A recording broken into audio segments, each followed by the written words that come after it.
नमस्कार। आए हुए सभी मूर्तियों को और आए हुए सभी लोगों को मेरा बहुत बहुत नमस्कार। ज्ञानवापी स्थित प्राचीन बाबा विश्वनाथ मंदिर में पूजा अर्चना के अधिकार के लिए दृढ़ता से केस लड़ने वाले सुप्रीम कोर्ट के अधिवक्ता विष्णु शंकर जैन जी को आप सभी भली भांति जानते हैं। यह अब किसी के परिचय के मोहताज नहीं है। आजकल आपको विभिन्न टीवी चैनलों में ज्ञानवापी मुद्दे पर डिबेट करते देखा जा सकता है।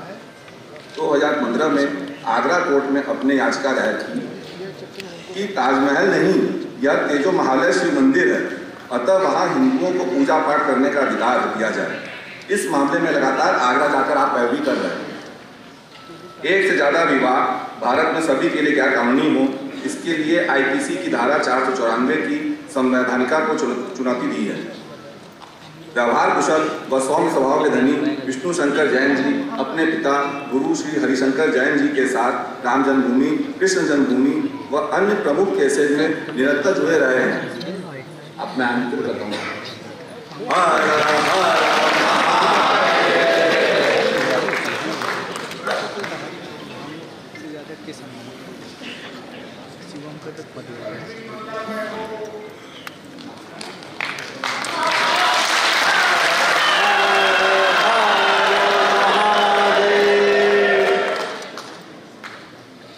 धर्म संस्थापना के देवता भगवान श्री कृष्ण के चरणों में मेरा नमन। मंचासीन माननीय पुष्पेंद्र श्रेष्ठ जी, माननीय RSN सिंह साहब, सुशील पंडित जी, पवन सिन्हा जी, गुरु जी, रोटरी क्लब के ऑर्गेनाइजर्स सतीश जैन साहब, अनिल किंजर जी, ट्रस्ट इंडिया फाउंडेशन, इस कार्यक्रम के आयोजक और मेरे समक्ष बैठे सारे काशीवासी, आप सबको मेरा तहे दिल से प्रणाम, नमस्कार, चरण स्पर्श।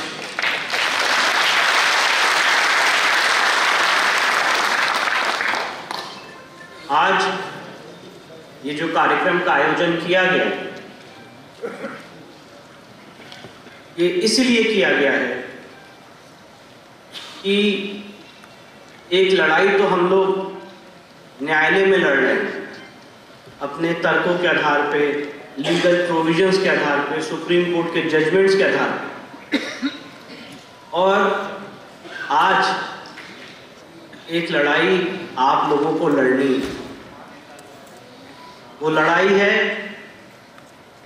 आज यहाँ पे सुशील पंडित जी बैठे हुए हैं, कल रात को हम लोगों ने उनका एक संक्षिप्त उनसे चर्चा हुई थी, और वो लड़ाई है कि क्या इस देश में कश्मीर में जो हुआ, क्या इस देश के अन्य भागों में हम उसको कश्मीर जैसी स्थिति लाने देंगे या उसमें हमारी कोई भूमिका रहेगी। एक ये दूसरी लड़ाई पैरेलली साइड बाय साइड चल रही।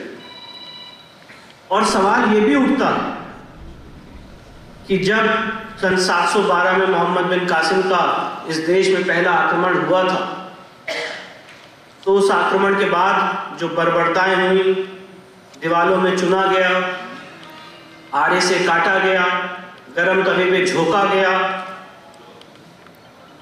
हमारे मंदिर, हमारी संस्कृति, हमारी आस्था, हमारे बहन बेटियों की आबरू, इन सब को नष्ट किया गया। उस 1300-1400 साल की गुलामी के बाद आज अगर इस पूरी सिविलाइजेशन का नव निर्माण होना है, इस पूरी सिविलाइजेशन में चेतना भरनी है, तो वो चेतना का काम काशी से शुरू होना है। इसीलिए हम आपको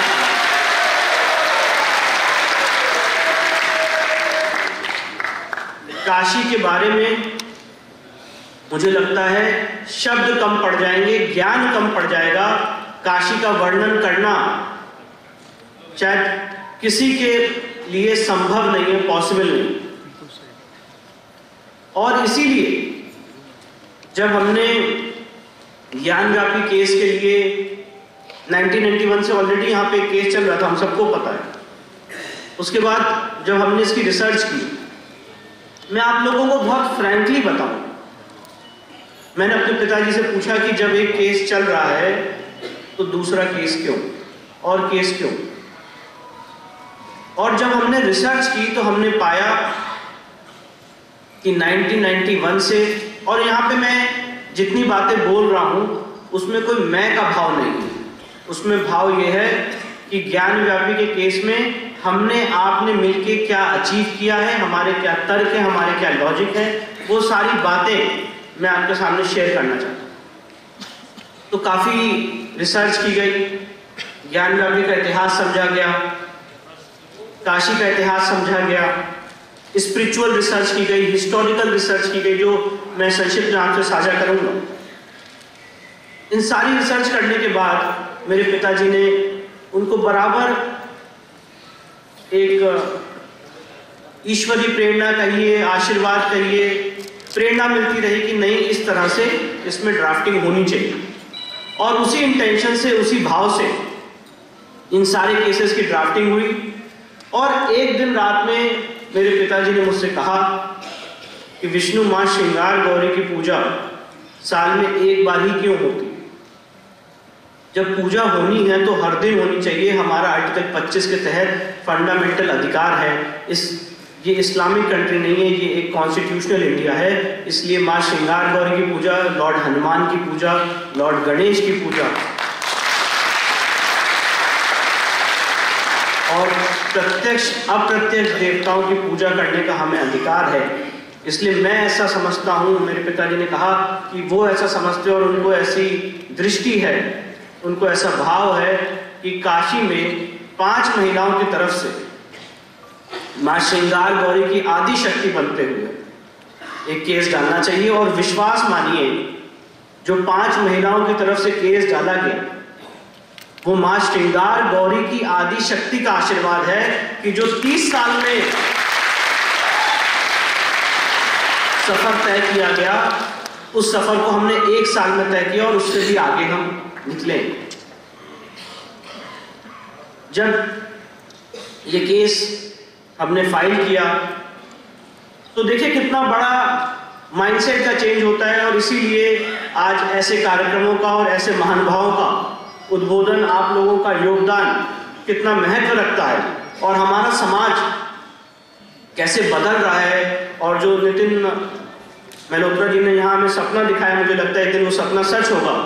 कभी सोचा नहीं था कि इस तरह के केसेस अगर डाले जाएंगे तो इस देश का जुडिशियल सिस्टम उसको सुनेगा भी।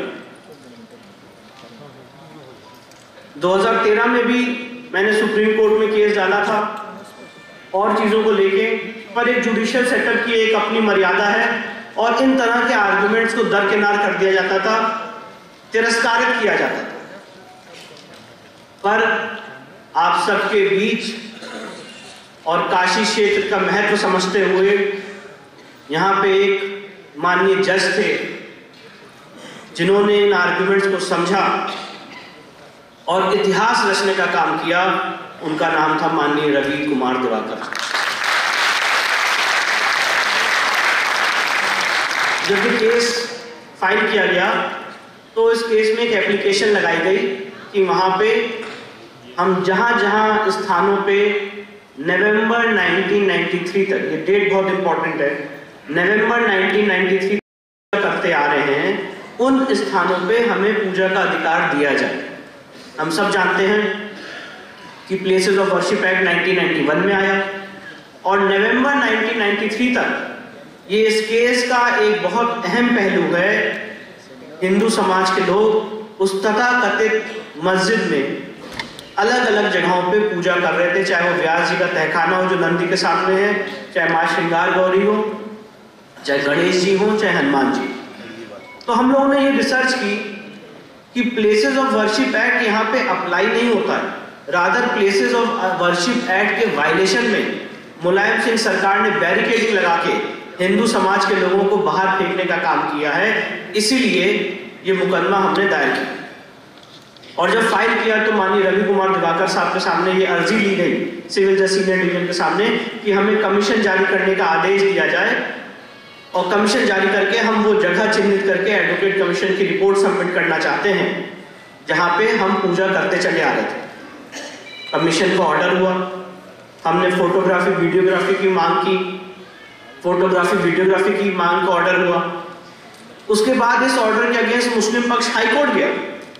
21 अप्रैल 2022 को इलाहाबाद हाईकोर्ट ने उनकी पिटीशन रिजेक्ट की और उसके बाद यह तय हुआ कि अब इसमें एडवोकेट कमीशन जारी हो।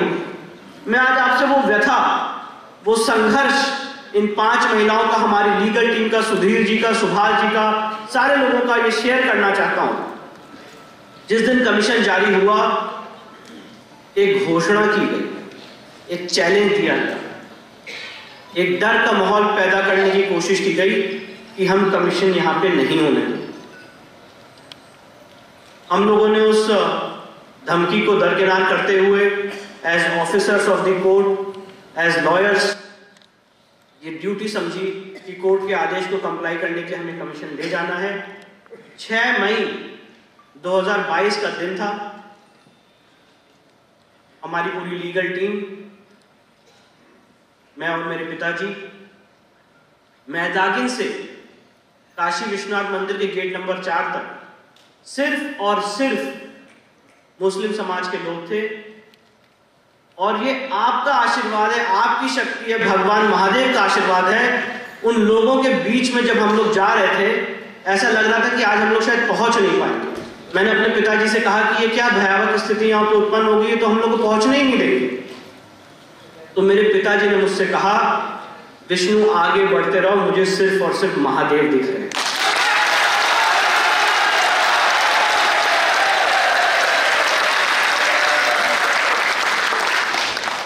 मैंने अपनी माताओं बहनों का, जो इस केस में 4 माताएं बहनें पिटिशनर हैं, उनका रौद्र रूप देखा। घरेलू महिलाएं, सुधीर भाई, सुभाष भाई का रौद्र रूप देखा, जिन्होंने कहा कि कैसे नहीं अंदर जाने देंगे। एक तरफ नारे तकबीर के नारे लगते रहे और दूसरी तरफ निहत्थे लोग अपनी आस्था को रीस्टैब्लिश करने के लिए, सिविलाइजेशन को उनका हक दिलाने के लिए, उनका न्याय दिलाने के लिए अंदर जाते रहे, सारे नारों के, सारे डर के, सारे भय के बीच, क्योंकि हमें विश्वास था कि जो हमारी मांग है उसमें सच्चाई है। और जब कमीशन की कार्रवाई 6 तारीख को शुरू हुई, तो हमने आउटर एरिया का कमीशन किया।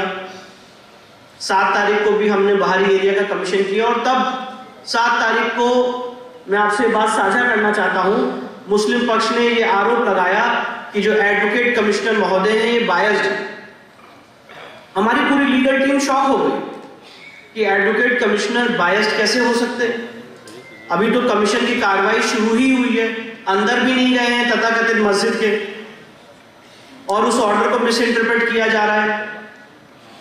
एडवोकेट कमिश्नर बायस्ड है। तो हम लोगों ने कहा सारी चीजें वीडियोग्राफ हो रही है, फोटोग्राफ हो रही है, बायसनेस से कोई बात नहीं आती। तो उन्होंने कहा नहीं, हम इनको बदलने की मांग करेंगे। सिर्फ और सिर्फ डिले टैक्टिक्स के आधार पे ये बात रखी गई 7 तारीख को। और ये षड्यंत्र आप लोगों को समझाने की मैं यहाँ पे चेष्टा कर रहा हूँ।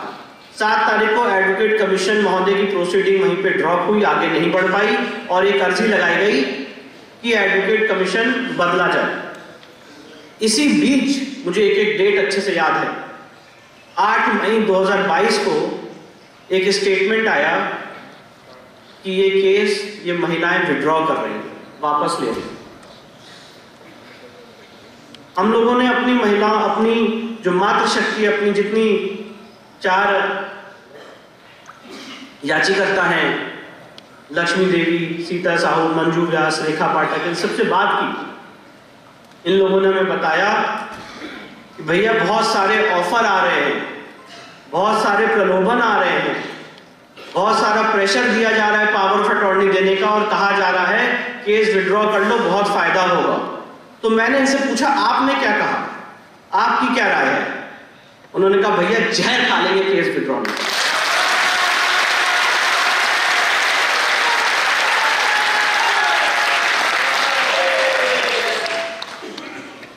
12 तारीख को माननीय न्यायालय ने, 12 मई 2022 को माननीय न्यायालय ने आदेश पारित किया कि ताला तोड़ के जैसे भी आप उस एरिया का कमीशन करें। जब कमीशन किया गया तो अपनी संस्कृति, अपनी सभ्यता, हमारे पुरखों की जो यहाँ विरासत थी, उसके साथ किस तरह से खिलवाड़ किया गया, ये काम हमने देखा। वेस्टर्न साइड पे मां श्रृंगार गौरी का विग्रह, नागर शैली से बना हुआ मंदिर। जब पहला तहखाना खोला गया जो एजाज भाई के कब्जे में था, उसकी चाबी खोली गई तो वहां पे घंटियों के चिन्ह, पिलर पे हिंदू मंदिरों की सभ्यताएं, संस्कृत के श्लोक, देवी देवताओं को रखने के आले, व्यास जी का तहखाना, उसमें संस्कृत के श्लोक, कटी हुई मूर्तियां, देवी देवताओं को रखने के आले। जो गुंबद है उसके नीचे हिंदू मंदिर का शिखर, जो 3 गुंबद आप लोग देखते हैं उसके नीचे कटा हुआ हिंदू मंदिर का शिखर। और हद तो तब हो गई जब हम लोग मस्जिद के सेंट्रल डोम में गए तो वहां पे कैलेंडर लगा हुआ था, उस कैलेंडर पे लिखा था ज्ञान व्यापी मस्जिद। और जब उस कैलेंडर को उठाया तो उसके नीचे स्वास्तिक का चिन्ह मिला। पूरा का पूरा स्ट्रक्चर हिंदू सभ्यता से, हिंदू मंदिर से, हमारे आदि विश्वेश्वर की जो ओरिजिनल नक्शा था, उनका ओरिजिनल मंदिर था अष्ट मंडप का, उससे भरा हुआ मिला। और 15 मई तक हम लोगों ने ये सारी कमीशन की कार्रवाई की। उसके बाद हुआ कि अब तो कमीशन ओवर हो गया है और अब हम कोर्ट में अपनी रिपोर्ट सबमिट कर देंगे। तब हमारी लीगल टीम ने, मैंने, सुधीर जी ने, सुभाष जी ने, हरिशंकर जैन साहब ने एडवोकेट कमिश्नर महोदय से रिक्वेस्ट की कि एक अतिरिक्त दिन हमारे पास और है और हमें एक अतिरिक्त दिन और दिया जाए जो वजू एरिया है इसका कमीशन करने के लिए। क्योंकि जब हम लोग वजू एरिया के पास गए थे तो वहां पे हमें गोल एक आकृति दिखी जो बहुत ही डाउटफुल सी थी। और हमने जब वहां पे रिक्वेस्ट की कि इसको पानी कम किया जाए, हम उसमें अंदर जाके देखना चाहते हैं, तो बोला क्या बहुत सारी मछलियां मर जाएंगी। तो हम लोगों ने भी कहा कि हम लोग जैन हैं, मछलियां तो नहीं मरने देंगे। तो इसीलिए हमने प्रशासन से ये रिक्वेस्ट की कि वहां पे ऑक्सीजन की व्यवस्था की जाए। 16 तारीख को 2 घंटे के लिए कमीशन, 16 मई 2022 को 2 घंटे के लिए कमीशन होना था। उस वजू एरिया का पानी कम किया गया। हमारी लीगल टीम वहां पे अंदर पहुंची और मैं आप लोगों को वो नज़ारा आप लोगों के साथ शेयर करना चाहता हूं। जब 370 साल बाद, 400 साल बाद, मुझे नहीं पता नहीं कितने सालों के बाद हम लोगों ने अपने आराध्य देवता को देखा तो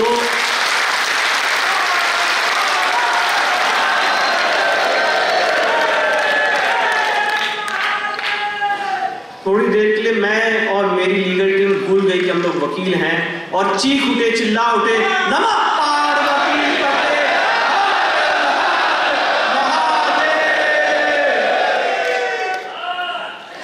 और उसी क्षण निश्चय कर लिया कि ये आज आखिरी दिन है जब हमारे बाबा के ऊपर वजू हुआ है, उनकी बेअदबी हुई है।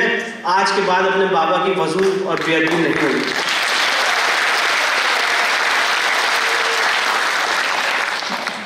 प्रशासन ने बहुत सहयोग किया और सबके लिए जो बाकी सदस्य थे उनके लिए चाय, नाश्ता, प्रसाद व्यवस्था की गई। वो लोगों ने चाय, नाश्ता, प्रसाद ग्रहण किया और तब तक हम लोग कोर्ट पहुंचे। कोर्ट के सामने ये अर्जी दी कि वहाँ पे शिवलिंग बरामद हुआ है और 11:30 बजे नमाज पढ़ने आएंगे। और जिस तरह की धमकियाँ दी गई और जिस तरह का कंडक्ट है पास में, ये बहुत पॉसिबल है कि ये शिवलिंग और जो केस प्रॉपर्टी का पार्ट है इसको डिमोलिश और डिस्ट्रॉय किया जा सकता है, इसलिए आप इसको इमीडिएटली प्रोटेक्ट करें। माननीय न्यायालय ने हमारी रिक्वेस्ट को सुनते हुए ऑर्डर 39 रूल 1, 2 और 3 के तहत केस प्रॉपर्टी को प्रिजर्व करने के लिए x party interim order pass करने के उनका अधिकार था। उन्होंने तुरंत आदेश पास किया कि शिवलिंग का एरिया तत्काल प्रभाव से सील किया जाता है।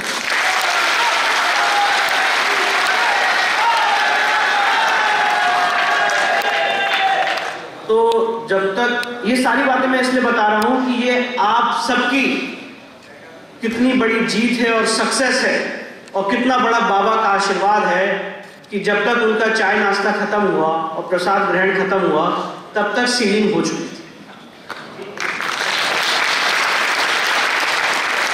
इसके बाद हमने तो लॉ में ये पढ़ा है और ये जाना है कि अगर सिविल जज सीनियर डिवीजन के ऑर्डर को अगर चुनौती देनी होती है तो डिस्ट्रिक्ट जज साहब के पास जाया जाता है, फिर उसके बाद हाई कोर्ट का स्टेज है, फिर सुप्रीम कोर्ट का स्टेज है। पर हमारे देश में कुछ समुदायों के लिए कानून अलग तरीके से काम करता है। मुस्लिम पक्ष ने सिविल जज सीनियर डिवीजन के ऑर्डर को, सीलिंग केस ऑर्डर को सीधे सुप्रीम कोर्ट में चुनौती दी और सुप्रीम कोर्ट में कहा कि ये हमारी नमाज और वजू रोक दिया गया है, ना हम यहाँ पे नमाज पढ़ सकते हैं ना वजू कर सकते हैं, जबकि ऐसा कोई ऑर्डर नहीं था। ऑर्डर सिर्फ और सिर्फ उस वजू एरिया को सील करने का था, नमाज रोकने का कोई ऑर्डर नहीं था। और देखिए कितनी बड़ी शक्ति होती है। और जो आप लोग और पुष्पेन जी हमेशा कहते रहते हैं कि आपने 2014 में किसी को भेजा, 2017 में किसी को भेजा, 2019 में किसी को रिपीट किया। ये शक्तियां, जब समाज जागृत होता है तो ये शक्तियां किस तरह से जागृत होती हैं। सुप्रीम कोर्ट के पटल पे कहा गया कि ये जो सीलिंग का ऑर्डर है, इसको तुरंत इस सीलिंग के ऑर्डर को वेकेट किया जाए। और जिद यही थी कि हम यहीं पे वजू करेंगे। तो सुप्रीम कोर्ट में यूपी सरकार की तरफ से, और मैं चाहूंगा इस बात को थोड़ा गौर दें, सुप्रीम कोर्ट में यूपी सरकार की तरफ से केंद्र सरकार के एक बहुत ही सीनियर लॉ ऑफिसर अपीयर हुए और उन्होंने सुप्रीम कोर्ट को स्टेटमेंट दिया कि अगर उस शिवलिंग को टच भी कर लिया तो लॉ एंड ऑर्डर प्रॉब्लम है।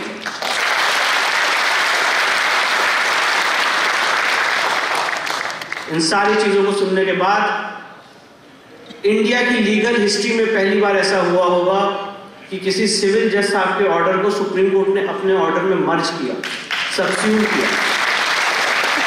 और सुप्रीम कोर्ट ने कहा कि अच्छा, अगर आपको ऐसा लगता है तो नमाज पढ़ने, अगर आपकी नमाज पढ़ना रोका गया है तो हम उसको क्लैरिफाई कर देते हैं, आप अपनी नमाज पढ़ते रहिए, पर जो सीलिंग है वो इंटैक्ट रहेगी और उस एरिया पे वजू नहीं होगा, वहां पे कोई भी तरह की एक्टिविटी नहीं होगी और वो एरिया वैसे का वैसा ही सील्ड रहेगा। इसके बाद सारे केसेस डिस्ट्रिक्ट जज साहब के सामने ट्रांसफर किए गए। माननीय डिस्ट्रिक्ट जज साहब के सामने बहुत ही इलैबोरेट बहस हुई, प्लेसेस ऑफ वर्शिप एक्ट क्यों नहीं अप्लाई करता है, कैसे हमारा वहां पूजा का अधिकार है। और जब महादेव किसी के सर पे विराजमान हो जाते हैं तो लोग महादेव के खिलाफ भी काम नहीं कर पाते, ये भी हमने होते हुए देखा।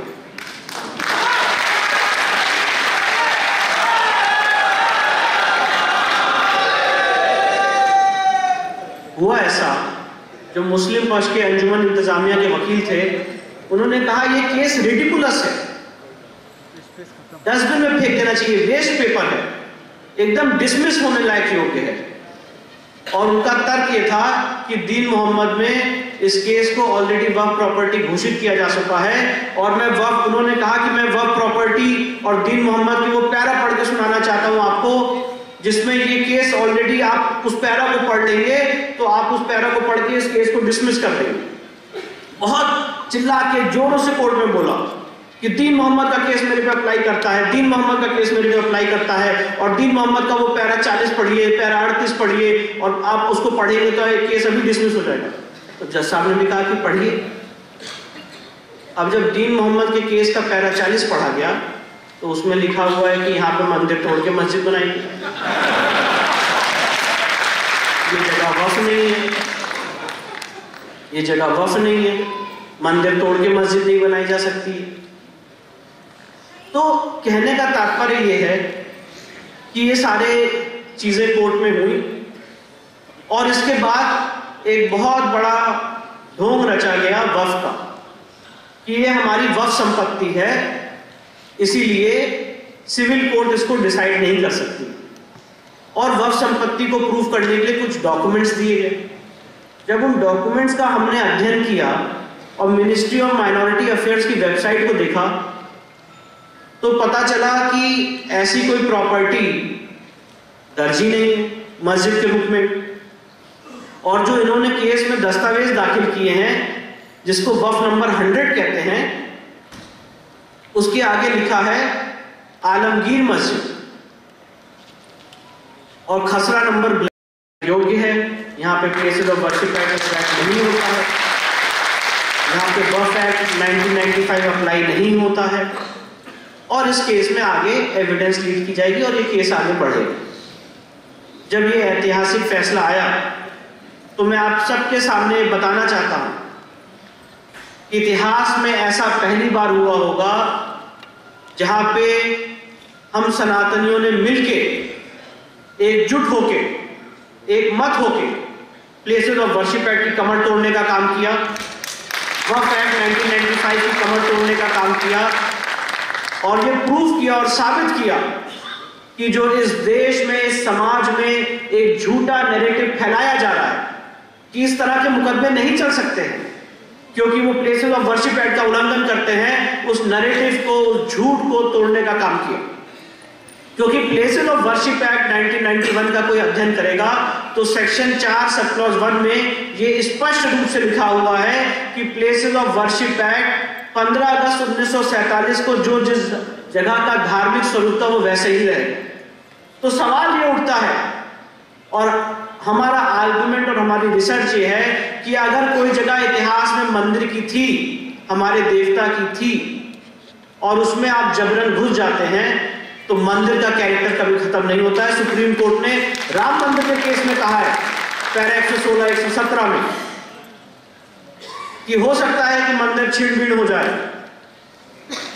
बाढ़ में बह जाए, अर्थक्वेक से ढह जाए, कोई क्षति पहुंच जाए, पर जो मंदिर बनाने का संकल्प होता है वो अमर होता है, वो अमिट होता है। तो जो हमारे आदि विशेश्वर यहां पे स्वयं प्रकट हुए हैं, उनका ये प्राकट्य स्थल है, स्वयंभू ज्योतिर्लिंग है। जो 12 ज्योतिर्लिंग है उनमें से 5 ज्योतिर्लिंग स्वयंभू ज्योतिर्लिंग है। उन 5 स्वयंभू ज्योतिर्लिंग में से जो सबसे पहला ज्योतिर्लिंग है वो आदि विशेश्वर का स्वयंभू ज्योतिर्लिंग। और ये बात सुप्रीम कोर्ट ने, जस्टिस रामास्वामी ने, जब काशी विश्वनाथ एक्ट 1983 की कॉन्स्टिट्यूशनल वैलिडिटी को चैलेंज किया गया था, उसमें बात उन्होंने होल्ड की है कि ये आदि विशेश्वर यहाँ के मूल देवता हैं, ये उनका ओरिजिनल ज्योतिर्लिंग है और यहाँ पे मंदिर तोड़ के मस्जिद बनाने का इतिहास है। तो इस केस में मैं आपको ये बताना चाहता हूँ, हमें ये प्रूव नहीं करना है कि यहाँ पे मंदिर तोड़ा गया। मंदिर तोड़ना तो ऑलरेडी प्रूव्ड है। आज सवाल ये है कि हमें आपको मिलके इसको जो वापस लेने का काम करना है, ये उस चीज की लीगल लड़ाई है और जो इतिहास में तलवारों की नोक पे हुआ उसको कलम से रेक्टिफाई करने के लिए ये लीगल लड़ाई हम लोग।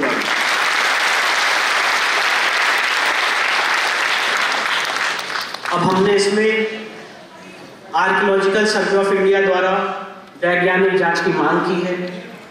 हमने मांग की है कि जो शिवलिंग है उसका अर्घा है, उसके नीचे जो एक्सकेवेशन होना है, जब एक्सकेवेट किया जाएगा तो ये पता चलेगा इसकी क्या लेंथ है, इसकी क्या ब्रेथ है और ये कितना पुराना है, और उससे जो हमारा बिलीफ फेथ है वो एक साइंटिफिक माध्यम से एस्टैब्लिश किया जाएगा।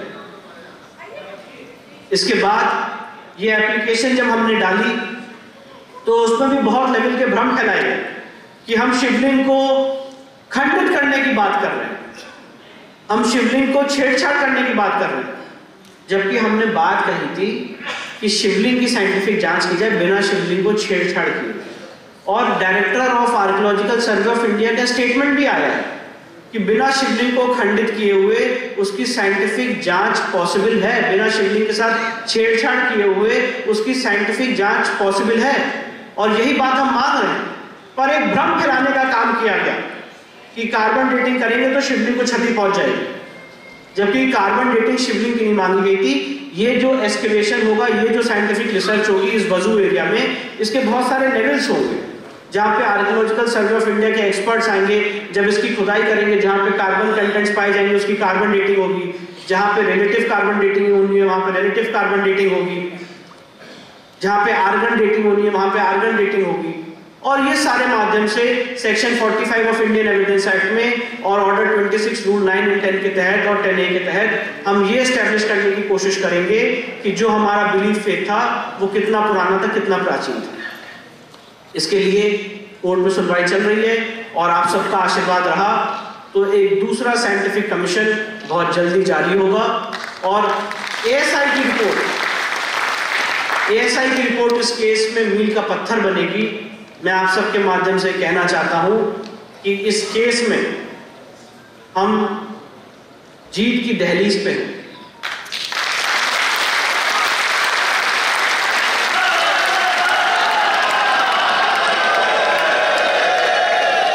हम जीत की दहलीज पे। जब आर्कियोलॉजिकल सर्वे ऑफ इंडिया की रिपोर्ट हमारी बात अगर माननीय न्यायालय मानता है और उसमें आ जाती है, तो जो लोग हमारे आराध्य को फाउंटेन कह रहे थे, वो पता चलेगा कि वो फाउंटेन कैसे आ रहा था, वो पानी की वहां पे क्या व्यवस्था थी, फाउंटेन था कि नहीं था। और अगर आप इतना कह रहे हैं और एक पक्ष ये मानता है कि ये फाउंटेन और दूसरा पक्ष ये मानता है कि ये शिवलिंग है, तो उसकी साइंटिफिक जांच का विरोध क्यों? और इसीलिए ये सारी लड़ाई, ये सारी चीजें रखी जा रही हैं, क्योंकि जो काशी का इतिहास है, काशी का महत्व है, मैं आप सबके सामने बात बहुत दृढ़ता से कहना चाहता हूं, बहुत सीरियसली बात कहना चाहता हूं कि काशी हमारे लिए कितनी प्राचीन है ये हमें भी नहीं पता है। जब इस सृष्टि की उत्पत्ति नहीं हुई तब से काशी है।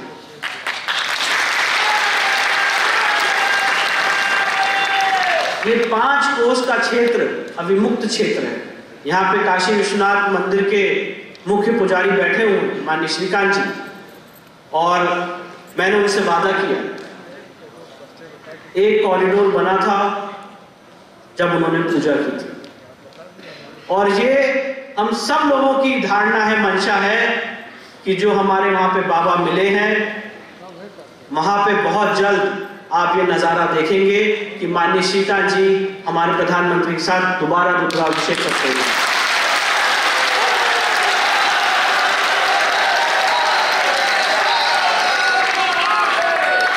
वो दिन बहुत जल्दी आएगा। उसके लिए मैं, ये पूरी लीगल टीम, ये सम्मानीय मंच, हम लोग प्रयासरत हैं। और मैं बात कहना चाहता हूं कि जो जेम्स प्रिंसेप की किताब है, उन्होंने क्या कहा है काशी के बारे में, कुछ शब्दों में बताना चाहता हूं। हम लोग एक्चुअली लीगल सर्कल्स में एक कल्चर डेवलप हो गया है कि अपने शास्त्रों को कोट करने के बजाय जो फॉरेन राइटर्स हैं, जब उनको कोट करते तो लगता है कि बड़ी नॉलेजेबल बात करें। तो हमने दोनों तरह की रिसर्च की, जो फॉरेन राइटर्स ने लिखा है और जो हमारे शास्त्रों ने कहा। तो जेम्स प्रिंसेप क्या कहते हैं? Vedas and Shastras all testify that Visheshwas is the first of the Devas, Kashi the first of the cities, Ganga the first of the river, and the charity first of the virtues. Vedas और शास्त्र ये सब testify करते हैं कि विश्वेश्वर इस सृष्टि के सबसे प्रथम देव हैं, काशी सबसे पहली नगरी है, गंगा सबसे पहली नदी है, और चैरिटी सबसे पहली वर्च्यू है। इसके बाद जो सबसे महत्वपूर्ण है, स्कंद पुराण का चैप्टर नंबर 6 वर्ष नंबर 71 पेज नंबर 58, और ये मांग हमारी इस 5 कोस के अविमुक्त क्षेत्र की है। ये क्या कहता है? All other forsaken Avimukta places are procured through Kashi. Nirvana to get rid from the cycle of death and rebirth is achieved only after getting Kashi. मुक्ति सिर्फ और सिर्फ काशी से मिलती है। The benefit of nirvana is not achieved by any other means, even by residing in any other religious place. तो काशी इस 5 कोस के अविमुक्त क्षेत्र में मुक्ति का मार्ग, ज्ञान का मार्ग, ये स्कंद पुराण में लिखा हुआ है। इसके बाद फर्दर स्कंद पुराण का चैप्टर नंबर 7 पेज नंबर 250 वर्ष नंबर 131 ये कहता है, Avimukta area is in the circle of 5 kos. At this place there is Vishweshwar shivling which is jyotirling. ये हमारे शास्त्रों में लिखा, और ये तब का लिखा हुआ है जब कोई ना फॉरेन राइटर था, जब कोई ना यहाँ पे आक्रांता था। और ये काशी का महत्व, इस 5 कोस का महत्व हम हिंदुओं के लिए है, और इसीलिए लड़ाई लड़ी जा रही है। क्योंकि सवाल ये पूछे जाते हैं कि आप लोग तो मंदिर मस्जिद की लड़ाई लड़ रहे हैं, आप लोग तो लोगों को डिवाइड करने का काम कर रहे हैं। नहीं, मैं आप सबके माध्यम से कहना चाहता हूं, ये लोगों को डिवाइड करने का काम नहीं है, ये अपनी सांस्कृतिक विरासत को, अपनी इस देश की कल्चरल हेरिटेज को, अपनी इस देश की आध्यात्मिक कैपिटल को वापस रिस्टोर करने का काम।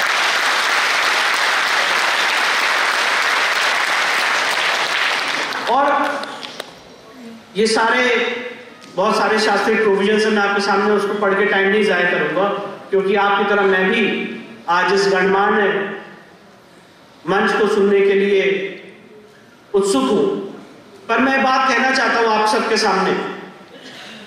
औरंगजेब का फरमान था 1669 का, जहां आप सब जानते हैं उसने जाके कहा कि जाओ जाके विश्वेश्वर के मंदिर को तोड़ दो, और उसको आके रिपोर्ट किया गया 1669 के बाद भी कि विश्वेश्वर के मंदिर को तोड़ दिया गया है 2 सितंबर को। उसके बाद हमने क्या किया? मंदिर टूटने के बाद भी हमने क्या किया? और जो फॉरेन राइटर्स हैं और ट्रैवलर्स हैं उस समय के, चाहे वो A.S. एल्ड्रेकर हो, चाहे जेम्स प्रिंसेप हो, उन सब लोगों ने बात कही कि मंदिर टूटने के बाद भी हिंदू तथाकथित मस्जिद की प्लिंथ पे पूजा करता रहे, मानते हुए कि हमारे विश्वेश्वर, हमारे भगवान वहां पे अंदर मौजूद है। हमने कभी अपना हक नहीं छोड़ा। दीन मोहम्मद की 12 लोगों की गवाहियां सिविल सूट नंबर 62 ऑफ 1936 में चीख चीख के बात कह रही हैं कि हाँ, हम इन जगह पे पूजा पाठ करते चले आ रहे हैं। और उसके बाद काशी विश्वनाथ एक्ट 1983 कांग्रेस गवर्नमेंट ने पास किया और इस पूरे क्षेत्र को भगवान आदि विश्वेश्वर का क्षेत्र माना, घोषित किया। और जो आज तथाकथित मस्जिद है, इसको भी मंदिर का क्षेत्र घोषित किया गया। आज इन सारे लीगल आर्गुमेंट्स के साथ हम कोर्ट के सामने हैं और कोर्ट से गुहार लगा रहे हैं कि इस केस में, और मैं आप सबके सामने बात रखना चाहता हूं कि मैं, मेरी पूरी legal team, trust India foundation, जितने गणमान्य सदस्य हैं, हम इस केस में एविडेंस देने की स्थिति में हैं। हम इस केस में ट्रायल कोर्ट से लेकर सुप्रीम कोर्ट तक लड़ाई लड़ने की स्टेज पे हैं। उसके लिए हम सक्षम हैं, तैयार हैं। हम सिर्फ और सिर्फ ये चाहते हैं कि तर्क के मैदान पे आके बात हो कि आपकी यहाँ पे मस्जिद कैसे है। हम तो सारे प्रूफ और प्रमाण देंगे, आपके पास कौन सा प्रूफ है? कैसे आप इस तथाकथित एरिया में कब्जे में बैठे हुए हैं? क्या डॉक्यूमेंट है आपके पास? सिर्फ और सिर्फ, और ये मैं आज आप सबके सामने मानसिकता क्लियर करना चाहता हूं, सिर्फ और सिर्फ ये कह देना कि ये मस्जिद है, यहां पे हम इतने सालों से नमाज पढ़ रहे थे, तो मैं ये बात कहना चाहता हूं कि ये मंदिर है और यहां पे हम सदियों से पूजा करते चले।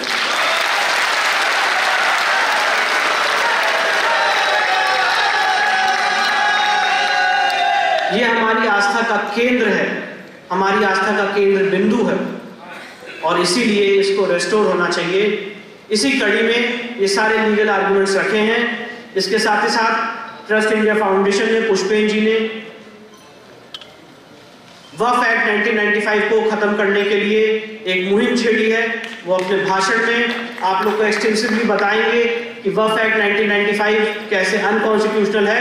पर मैं किस तरह से इस देश में तुष्टीकरण की राजनीति चली, उसका 2 उदाहरण देना चाहता हूं। और जब हम और आप अपने राइट्स के लिए अवेयर नहीं होते हैं तो हमको कैसे कुचला जाता है, उसका एग्जाम्पल देना चाहता हूं। पहला एग्जाम्पल है आप सबके सामने जीता जागता काशी का ये आदि विश्वेश्वर का केस। और मैं चाहूंगा कि आज के कार्यक्रम के बाद ये सवाल पूछा जाए कि प्लेसेस ऑफ वर्शिप एक्ट आने के बाद, जिसके सेक्शन 3 में लिखा हुआ था कि यथास्थिति रहेगी, मेरी बात को जरा गौर करिएगा।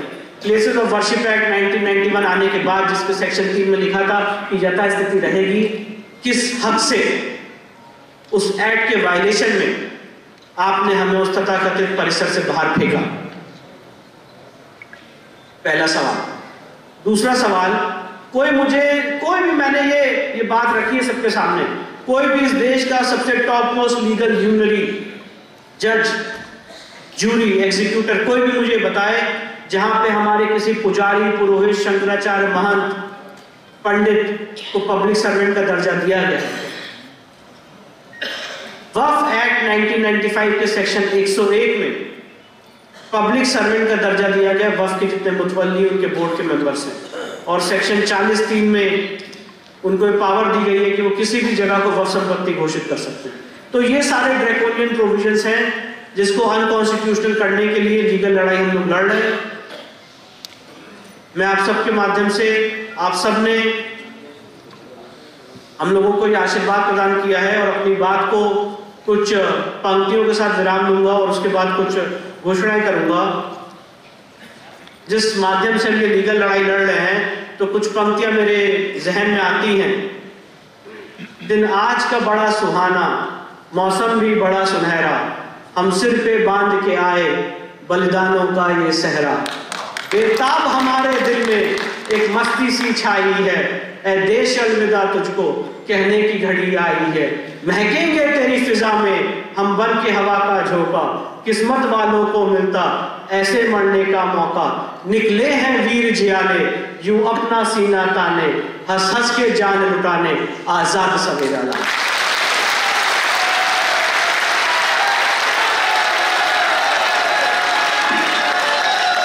अब मैं मंच की इजाजत देते हुए जो हमारे इस केस की मात्र शक्ति है, जिनकी वजह से आज ये केस खड़ा हुआ है, माननीय सीता साहू जी, लक्ष्मी देवी जी, रेखा पाठक जी, मंजू व्यास जी, आप लोगों से निवेदन करूंगा कि आप लोग कृपया मंच पे आए। ये सारा मंच आपका सम्मान करें।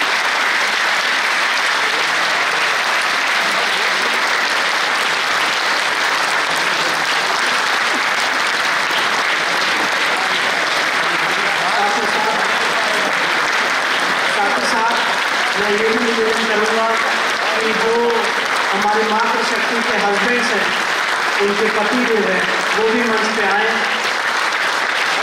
लक्ष्मी देवी जी के पति आए, सोहन लाल जी मंच पे आए, बाल गोपाल जी मंच पे आए, विक्रम व्यास जी मंच पे आए, अतुल कुमार पाठक जी मंच पे आए।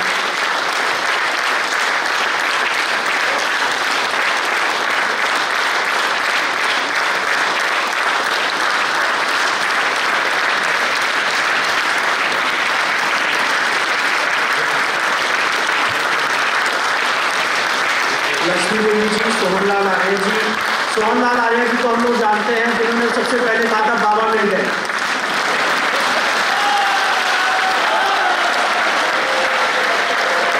सीता साहू जी आए, बाल गोपाल साहू जी आए, मंजू व्यास जी आए, विक्रम व्यास जी आए, रेखा पाठक जी आए, अतुल कुमार पाठक जी आए।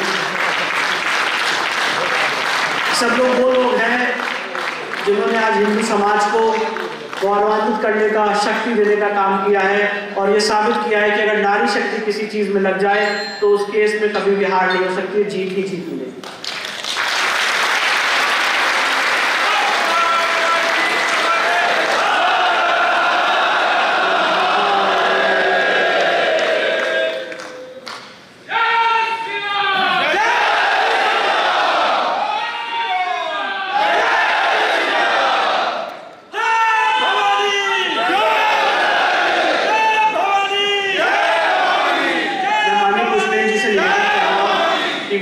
मंचासीन सारी हमारी मातृशक्ति का और उनके पति देवों का सम्मान करें।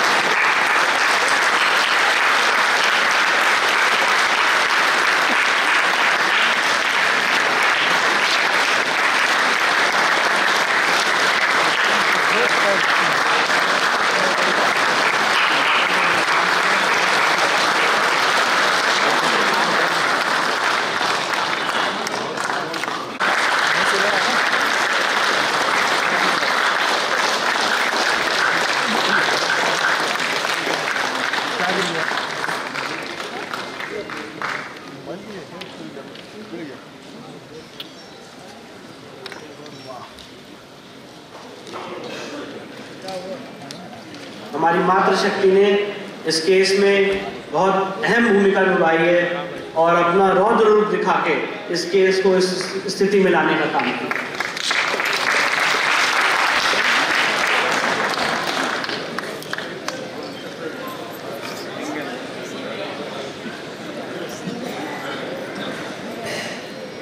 विवेकानंद ने कहा है, जिस राष्ट्र की स्त्रियां शिक्षित, सक्षम और संपन्न है, वह राष्ट्र समृद्धशाली हो सकता है।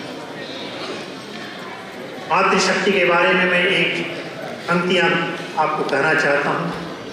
तन और मन की कोमलता को कमजोरी कोई समझे नहीं की। तन और मन की कोमलता को कमजोरी कोई समझे नहीं की। ठान लेती जो प्रण मन में तो झुक जाती ब्रह्मांड की शक्ति।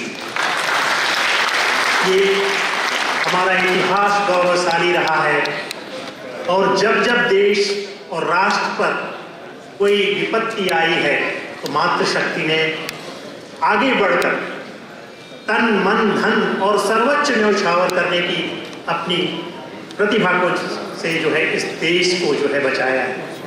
आज हम इस मातृशक्ति को नमन करके अब मैं मंच पे आमंत्रित करना चाहूँगा। कुछ लोग ऐसे होते हैं, मैंने अपने पिताजी के जीवन से सीखा है, जो नींव के पत्थर हो जाते हैं और लोग इमारत को तो देखते हैं पर जो नींव के पत्थर होते हैं उनको नहीं देखा जाता है। तो हमारी इस पूरी लड़ाई में जो नींव के पत्थर बनने का काम किया है, हमें सपोर्ट करने का, हमें इंटेलेक्चुअल सपोर्ट करने का, लीगल सपोर्ट देने का, उन सारे महानुभावों का नाम मैं लेने जा रहा हूँ। उनसे आमंत्रित करूँगा, उनसे निवेदन करूँगा कि वो मंच पे आए। माननीय राकेश अग्रवाल जी, माननीय अनुराग त्रिवेदी जी, माननीय सुनील अग्रवाल जी, माननीय संजीव चंद्र त्रिपाठी जी और हम सब के बहुत सम्मानीय और वरिष्ठ माननीय राम प्रसाद सिंह जी और साथ ही साथ हमारी लीगल टीम के मेरुदंड, उनके बैकबोन, हमारी लीगल टीम का सपोर्ट, हम सब की रीढ़ की हड्डी माननीय सुभाष नंदन चतुर्वेदी जी, सुदीप त्रिपाठी जी, आप सबसे मैं जरा निवेदन करूंगा कृपया मंच पर।